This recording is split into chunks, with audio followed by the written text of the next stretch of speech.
Chicago is Wallace.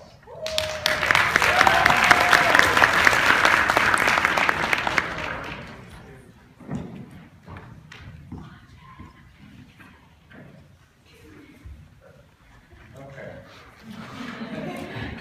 Good morning, everyone. Good morning. So hi, my name is Wallace, and I'm from Evanston, Illinois, which is a suburb right outside of Chicago.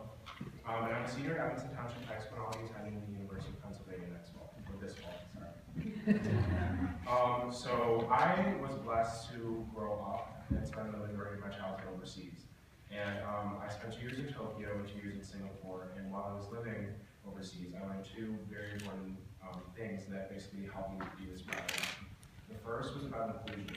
As a very big black boy at Japanese school, it was obvious that I looked different. And the crazy thing about it was I never really thought anything different because I was black. I was included, I was part of the community, and I learned like everyone else. And so my Japanese peers taught me what it meant to be included and not have any sort of hang up because of my race.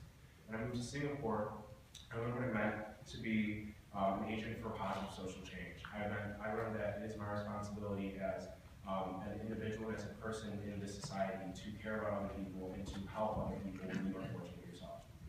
So when I came back to the United States and I was in a predominantly white school, I was so shocked when people would say things to me like, oh, you're not supposed to be in this math class, this is for smart people, or oh, you speak so well for a black man. And I couldn't understand why it was so surprising for them that I did these things that were just so natural and so normal to me. So I never really grew up with any black students. I didn't have a foundation of knowing what black culture was because I didn't grow up in the United States.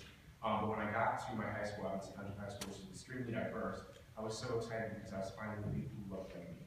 And I learned so much about myself through that process, but what I also learned was even though I was in a very progressive and liberal school, that there was still a lot of work that needed to be done with race. And I realized that I wasn't the only one, the only black student or the only student of color who got these comments about not being smart enough or speaking well, and I realized that was called a microaggression.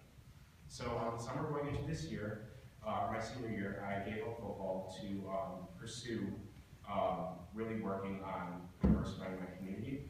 And I, along with some other students in my school, co-founded two things. The first was a social media campaign that kind of mirrors what Harvard did with ITO and Harvard. And we had students take pictures of themselves holding microaggressions that they faced to kind of spread awareness in our community about what microaggressions were. And that picked up so much, like, what is this, that we decided we had to do a forum called Facing Microaggressions, which is what I wrote my project on. And basically we had over 400 students, staff, faculty, everyone came together to talk about what microaggressions were, how they affected students, and what that meant, and how they impacted students. And obviously metrics are so hard with these things, but I can tell you that I've noticed a change in the way people interact with each other in the school. And this event was really a catalyst for other racial dialogue events where I help facilitate or plan or organize, and it really started bringing my community together. And I'm hoping that even after I graduate, we can continue doing positive things and that this will sustain. But before I get off, I have to just say thank you to Princeton University, the class of 1966.